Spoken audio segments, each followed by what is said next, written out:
Oh berarti Kalau kau bilang berarti emang bukan PSG-nya yang ngedown tapi Madrid yang on PSG fire ya. ngedown sih. Madrid yang gila kalau gue bilang. Oh. Terutama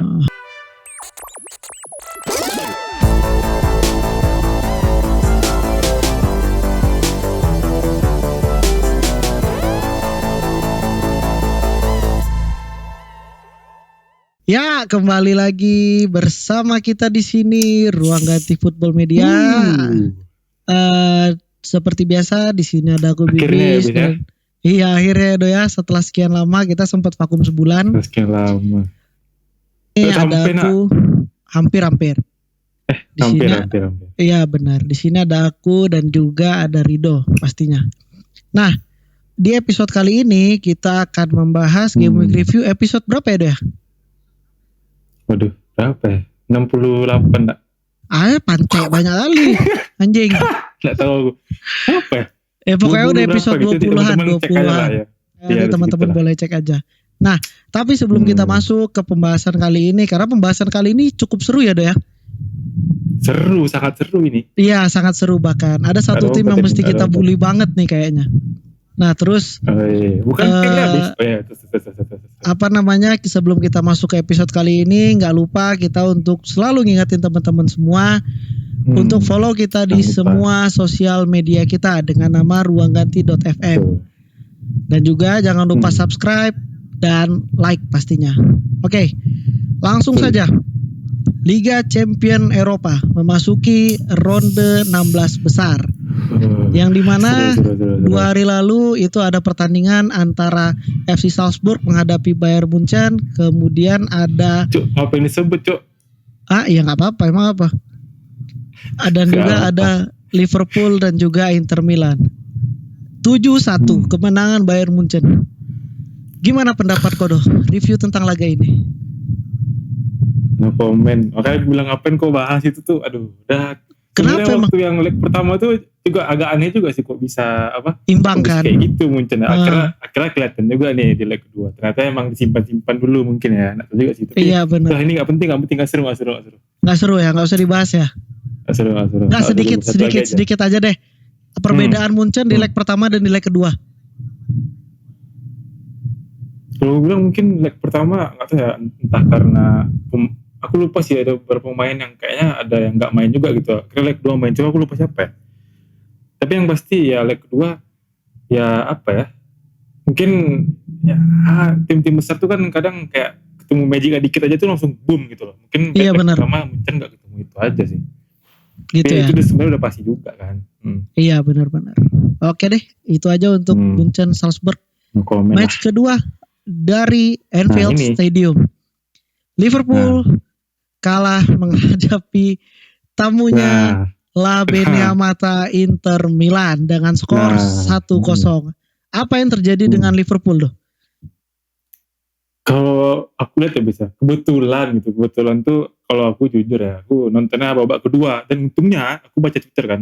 Ternyata emang babak pertama agak membosankan karena memang si Liverpool itu ya kalau yang aku tangkap dari apa yang dibilang sama fans-fansnya, ini memang Liverpool ini dia kayak nyimpan tenaga habis karena kan ya tahu sendiri Liverpool masih padat kan, masih ada Liga Inggris, masih ada FA bahkan ya kan, mereka tuh masih main 4 Carabao udah juara Cuk.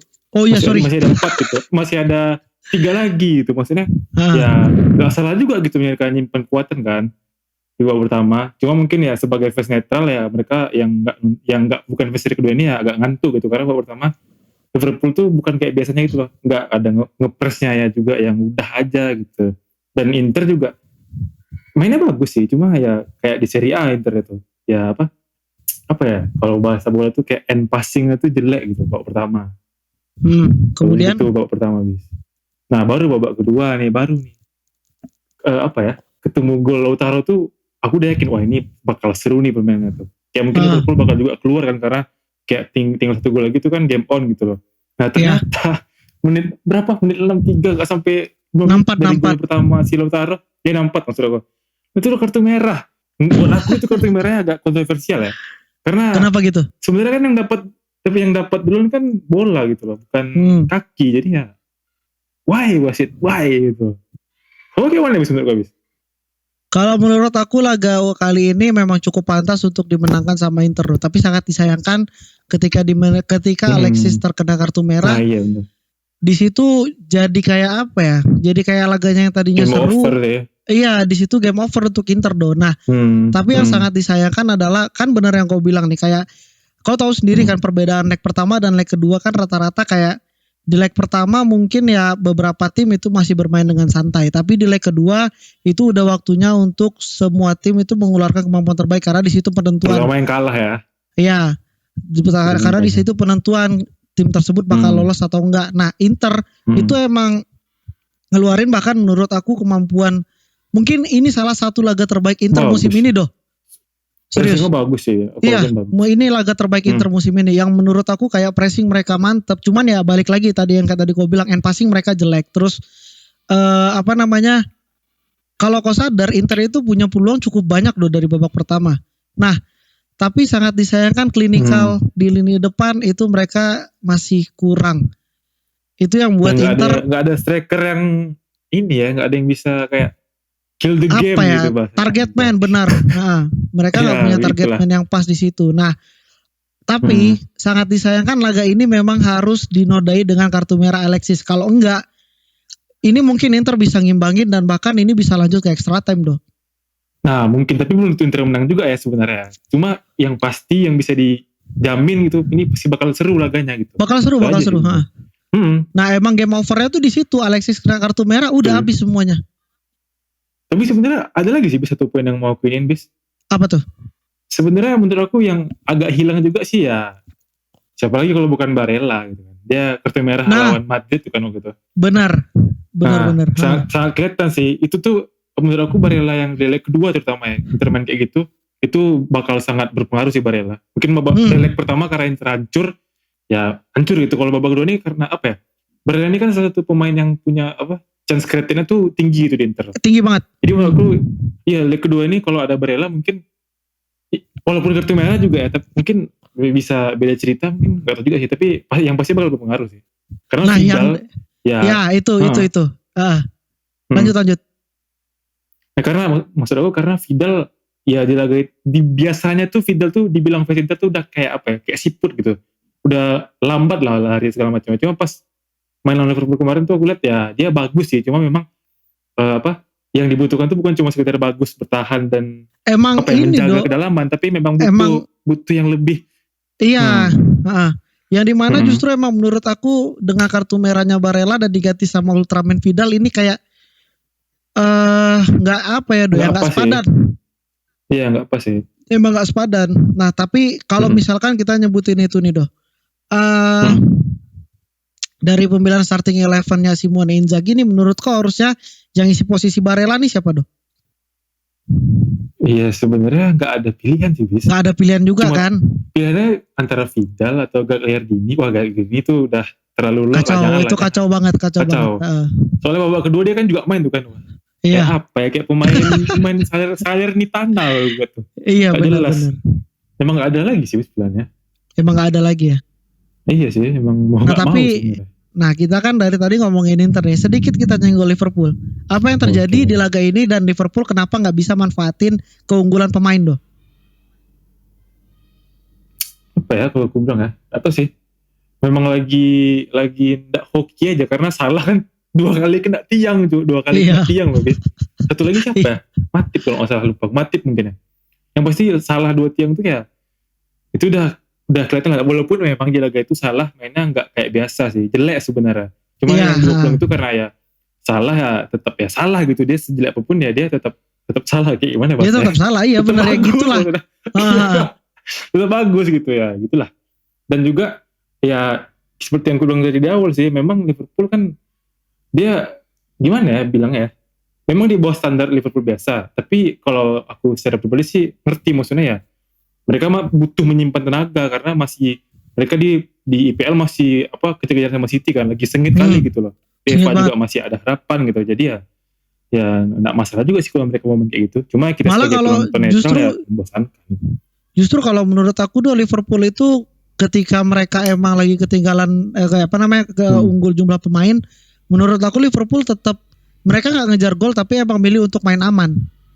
Ya main di aman situ. betul memang. Mereka lebih milih main aman kayak karena mereka ngerasa kan ya udah deh udah unggul agregat 21 menit juga udah tinggal 25 gitu loh. Santuy aja. Ya jadi nyantai aja gitu loh. Nah itu mungkin main-main belakang-belakang gitu. Iya benar.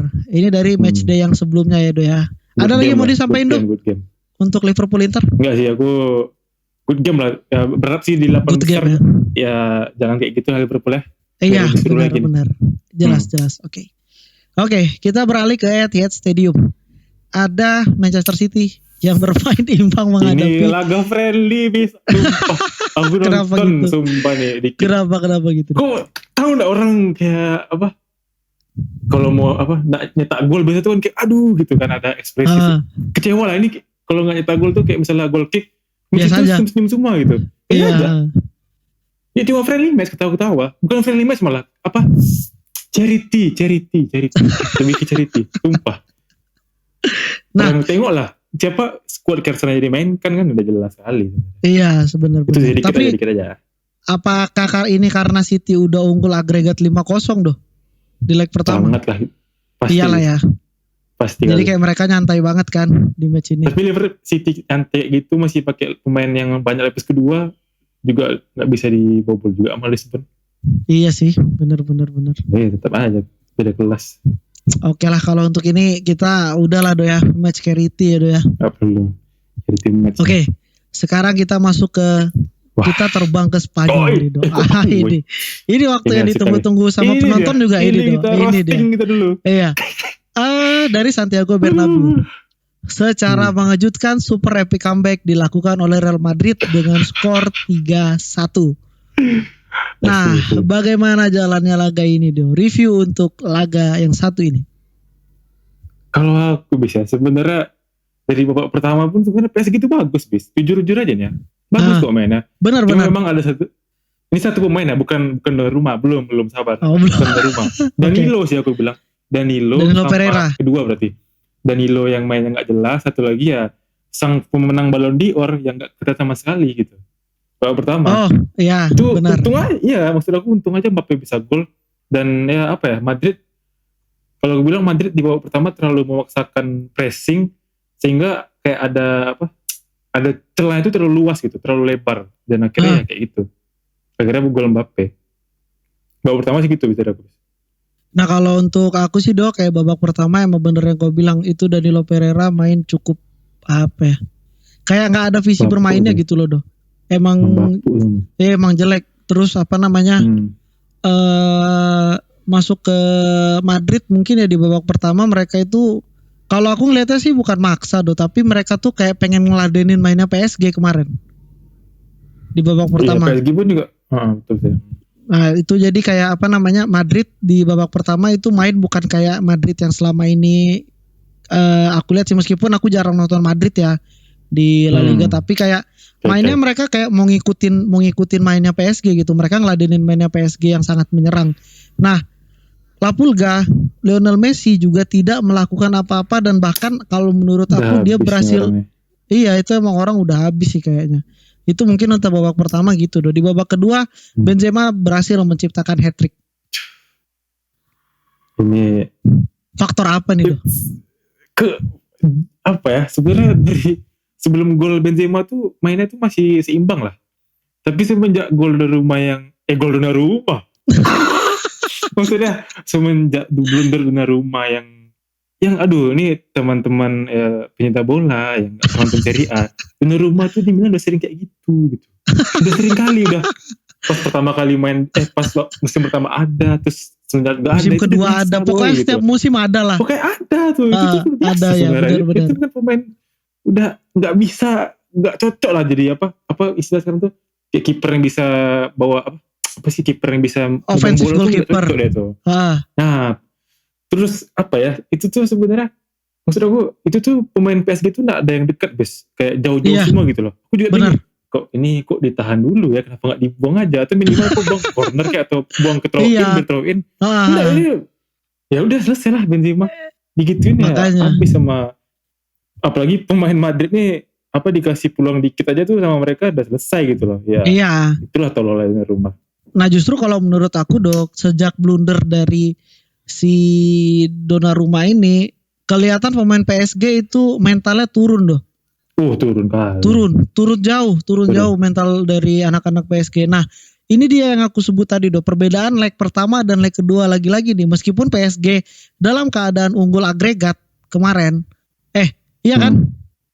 Unggul agregat, betul. Iya, mereka unggul agregat tapi ya 2-0 tuh kan. Iya. Nah, tapi sangat disayangkan adalah ya mental doh. Di sini mental yang ngomong.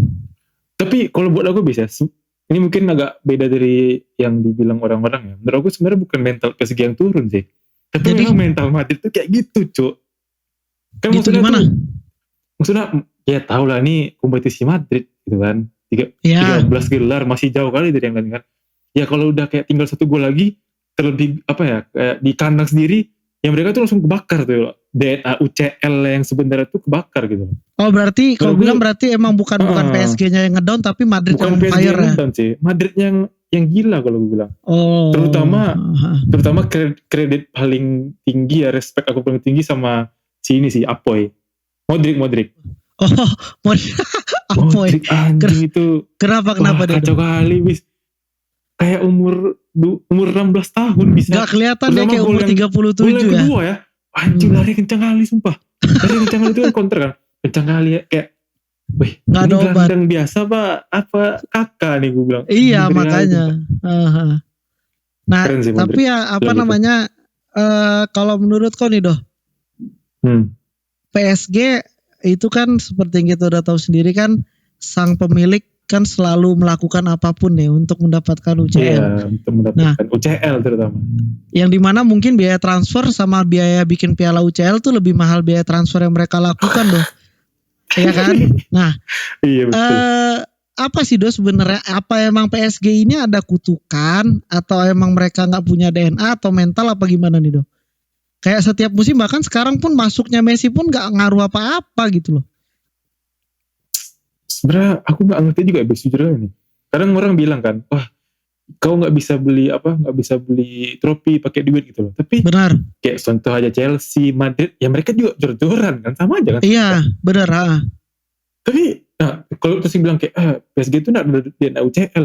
Chelsea juga emang ada DNA UCL kan nggak juga gitu. Iya, Chelsea DNA UCL dari mana kan? Iya. Iya baru 10 tahun ini juga baru bagus kan. Jadi ya mungkin kutukan tapi nggak tahu juga bisa. Apa ya sebenarnya, aku juga bingung nih. Iya sama sih, aku juga gak paham. Soalnya pemain itu udah, kalau ibaratnya di FIFA tuh kok udah quick sim-nya tuh menang terus gitu. Udah menang terus. Menang terus, atau komen kan quick sim-nya terus menang terus. Emang gitu. Iya benar-benar. Gak tahu sih. Nah, satu kata untuk laga ini doh, untuk menutup episode kali ini. Apa ya, satu kata kan? Satu kata. Modric. Man of the match aku Modric lah. Man of the match untuk kau Modric ya, bukan hat-tricknya Benzema ya? Bukan. Tapi itu lagi sorry. Ya oke sip apa? Satu poin lagi. Buat aku ada hal yang lebih penting lagi, pergantian pemain ya. Asensio ditarik keluar itu sangat berpengaruh karena yang dimasukkan Valverde dan itu juga yang berujung pada yang berujung Pante Marco Asensio keluar ganti Rodrigo. Kok? Bukan. Kamavinga bodoh. Kamavinga masuk ganti Cruz. Iya maksud aku Kamavinga masuk, nah itu baru bagus. Karena sih, pas Asensio keluar tuh Modric itu juga ditarik ke depan. Jadi Valverde sama si Kamavinga di belakang kan lebih mudah kan. Jadi mereka tuh bisa lebih enak pressingnya gitu. Iya sih. Pergantian yang efektif dari aku. Nah pergantian yang dilakukan sama Mr. Pochettino nih doh. Idrissa Gueye, Angel Di Maria, Julian Draxler, nggak ngefek apa-apa ya doh ya. Iya makanya. Aduh itu. Pemainnya juga sebenarnya bintang kali nih, bisa bintang kali. Tapi ada lagi yang paling jelek, jadi nggak cocok deh. Iya, tapi kalau aku satu poin terakhir deh doh. Kalau menurut aku PSG itu juga sama kayak apa ya? Kalau PSG ini kalau menurut aku sekarang cacatnya mereka itu justru memang ada di gelandang. Kurang bintang mungkin bisa. Bukan kurang pemain bintang dong. Mereka nggak punya kreator serangan. Mereka nggak punya gelandang yang tipikalnya kayak Modric. Box sama iya benar. Kalau kau perhatiin nih kayak gelandangnya mereka kan ada Idrissa Gueye, terus Verratti, ada Marco Verratti, Wijnaldum, Leandro Paredes, Danilo Pereira.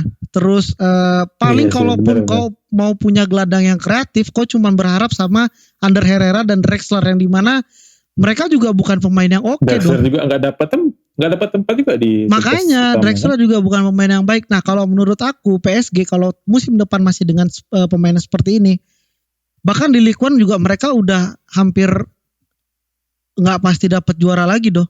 Karena emang kekurangan mereka sih kelihatan banget. Kalau Likun pastilah.